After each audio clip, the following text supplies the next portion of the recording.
Good morning বন্ধুরা, সবাইকে স্বাগত অপর্ণাস ফ্লেভারফুল রেসিপিতে। আজকে নিয়ে এসেছি ছোট্ট একটা ব্লগ, যেখানে খুব সুন্দর সুন্দর তোমরা কিন্তু রেসিপি পেয়ে যাবে, আর সঙ্গে একটুখানি গল্প। গল্প করতে তো আমরা সবাই ভালোবাসি। রান্নাবান্না করতে করতে আমরা যখন খুব বোর হয়ে যাই, তখন মনে হয় না বেশি একটু গল্প করলে কেমন হয়। আসলে কি বলো তো, আমরা বাড়িতে সবাই মোটামুটি একাই থাকি, বিশেষ করে এখন যাদের ছেলেমেয়েরা বড় হয়ে গেছে। কেউ তো বাইরে পড়তে চলে গেছে, আবার কেউ বা যখন বাচ্চারা স্কুলে চলে যায় তখন তো আমরা একাই থাকি। বাচ্চারা স্কুল থেকে আসে, তারপর তাদেরকে আমরা টিউশনিতে পাঠিয়ে দিই। বাচ্চাদেরও এখন আর খেলার সময় নেই, কখনো তাদের আমরা টিউশনে পাঠাচ্ছি, কখনো আমরা তাদের ড্রয়িং করতে পাঠাচ্ছি, কেউ বা নাচ শিখছে, গান শিখছে।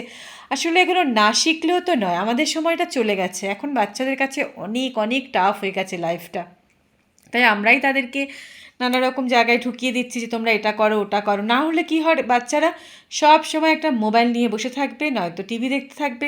সেগুলো তো ওদের কাছে, ওদের জন্য ভালো নয়, তাই আমরা এগুলোই করে দিচ্ছি। যাই হোক বন্ধুরা, শুরু করে দিলাম একটা সুন্দর ব্লগ।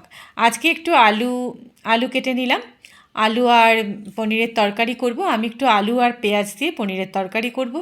তার সাথে একটু গাঁঠি কচু কেটে নিয়েছি। গাঁঠি কচু মানে ধলি কচুও বলতে পারো, আমরা তো ওগুলোকে গাঁঠি কচুই বলি। সেই গাঁঠি কচু দিয়ে কিন্তু দারুণ একটা সুন্দর রেসিপি। তোমরা কখনো এর আগে করেছো কিনা জানি না, তবে আমি যেভাবে করছি না, তোমরা সেভাবে একটু করে দেখতে পারো। গরম ভাতে কিন্তু খুব ভালোবাসে মানুষ খেতে। আসলে কি বলো তো, অনেকেই কিন্তু গাঁঠি কচু একটু লোদ লোদ টাইপের হয়, তো ওটা খেতে অনেকে পছন্দ করে না। কিন্তু তোমরা যদি এইভাবে দাও না, যেভাবে আমি রান্না করে দিলাম, দেখবে সেইভাবে কিন্তু সবাই খেতে ভালোবাসে। যাই হোক, আজকে সকাল সকাল দেখলাম একটু আকাশটা মেঘলা মেঘলাই ছিল, কিন্তু বৃষ্টিটা ছিল না। কদিন ধরে এত বৃষ্টি শুরু হয়েছে না, কিচ্ছু কাচাকাচি করতে পারছি না, কিছু ভালো করে শোকাতে পারছি না। জামা কাপড় সারা ঘরের মধ্যে মনে হচ্ছে একটা ভেজা ভেজা ভেজা ভেজা গন্ধ। দেখবে অনেক দিন হয়ে গেলে না, ওই ভেজা ভেজা গন্ধটা একদম ভালো লাগে না। দেখো কতগুলো আলুর খোসাগুলোকে সুন্দর করে রেখে দেবো, পরে একটু আলুর খোসা ভাজা খাবো। আর দেখো এখানে সব সবজিগুলো কেটে নিয়েছি। এটাই হচ্ছে সেই ধলি কচু বা গাঁঠি কচু। এটা দিয়ে এটা সুন্দর ভাজা ভাজা আমি করব, তোমরা দেখে নাও।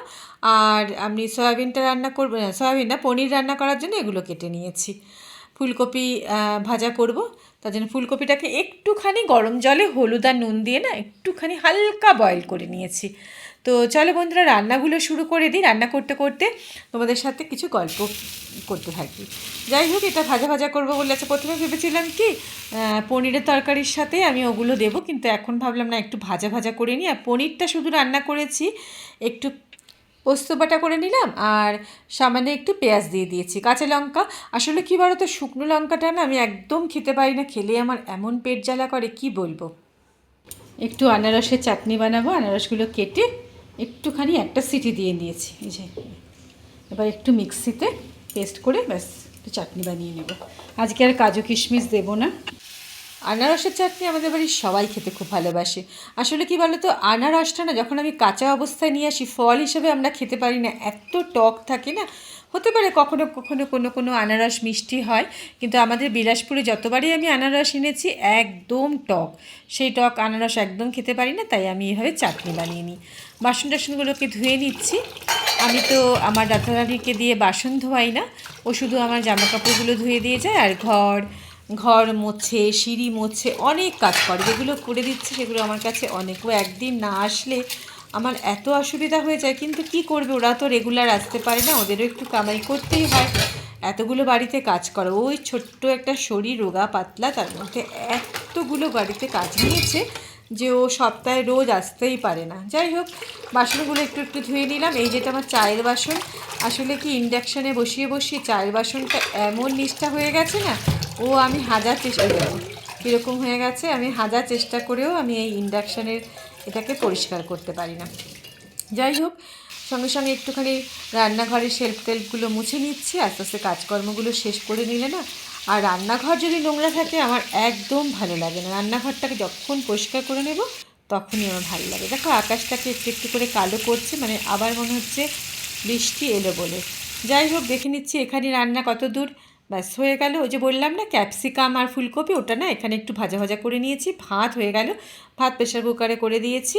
আর তোমাদের সাথে একটু বাইরের ওয়েদারটাকে একটুখানি শেয়ার করছি। দেখো কি সুন্দর সবুজ হয়ে গেছে চারিদিকটা।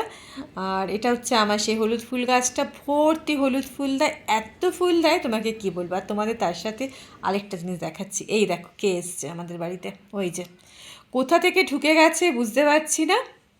ওকে বলছি তুই কোথা থেকে ঢুকেছিস, সারাক্ষণ উড়ে উড়ে বেড়াচ্ছে। একটা দোয়েল পাখির বাচ্চা, ওই দেখো কি সুন্দর ছোট্ট পুচকু একেবারে।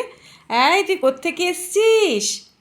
বলি বাবালে, ভয় পাস না বাবা, আমি তোকে কিচ্ছু করবো না। ওই দেখো এত ভাল লাগে না পাখিগুলোকে দেখতে। আসলে কী বলতো, আমার ওপরের তলায় বারান্দায় হচ্ছে পাখির বাসা, নয়তো পেঁপে গাছে পাখির বাসা। এই কোথা থেকে এটা ঢুকে গেছে, কোথা দিয়ে ঢুকেছে বুঝতে পারছি না। দরজা ফরজা খোলা থাকে তো, কোনো দিক দিয়ে ঢুকে গেছে আর কি।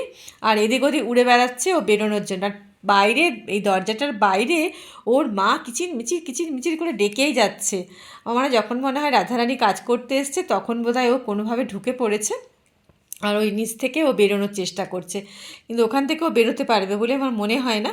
তো পরে কি করলাম, আমি দরজাটা একটু খুলে দিলাম, আর ও চট করে ওখান থেকে উড়ে গেল। আর ওর মা কি খুশি ওকে পেয়ে, যে না আমার হারানো নিধিধন আমি ফিরে পেয়েছি আর কি। করব হচ্ছে কচুর বড়া। এই গাঁঠি কচু বা ধরে কচুকে বড়া করার জন্য প্রথমে কচুগুলোকে সেদ্ধ করে না একটু হাতের মধ্যে একটা টিপ দিয়ে নেবে, এরকম করে টিপ দিয়ে নেবে। আর এখানে সব দিয়ে দিয়েছি, বেসন দিলাম, একটুখানি চালের গুঁড়ি দিলাম, শুকনো লঙ্কার গুঁড়ো দিলাম, আর আমি না একটু লেবুর রস দিই, বেশ একটু টক টক ব্যাপারটা আসে, একটু হলুদ আর নুন আন্দাজ মতো। ব্যাস এই দিয়ে একটু ভালো করে মেখে নিলাম। মেখে নিয়ে এবারে কি করব, ওই ধলি কচুগুলো যেগুলো নাকি দেখছো তো কেমন করে নিয়েছি, একটুখানি হাতে কিন্তু চ্যাপটা করে নিয়েছি। এবারে সব মেখে এগুলোকে ভাজা করে নেব। তুমি বিশ্বাস করবে না, এটা খেতে এত টেস্ট লাগে। যারা নাকি এই কচু খেতে ভালোবাসেন তারা যদি এরকম কচুটা ভেজে তোমরা একটু আলু দিয়ে ঝোল করো, মাখা মাখা রান্না করো, তাহলে কিন্তু ওই লোদ যে ব্যাপারটা থাকে না, ওই লোদ ব্যাপারটা থাকবে না। যাই হোক, এটাই হলো আজকে দুপুরবেলার খাবার। তারপর সন্ধ্যার পরে এই রাত্রি 8টা তখন বাজবে হয়তো, মুষলধারে বৃষ্টি শুরু হলো। যাই হোক বন্ধুরা, আজকে সারাটা দিন তোমাদের সাথে আমি শেয়ার করলাম একটা ছোট্ট ভিডিও বা ব্লগ। তোমরা কিন্তু আমার সঙ্গে থেকো আর আমার চ্যানেলটাকে সাবস্ক্রাইব করো, ছোটো ছোটো ভিডিওগুলো দেখো, মনে হয় খুব ভালো লাগবে। আজকে এই পর্যন্ত, টাটা।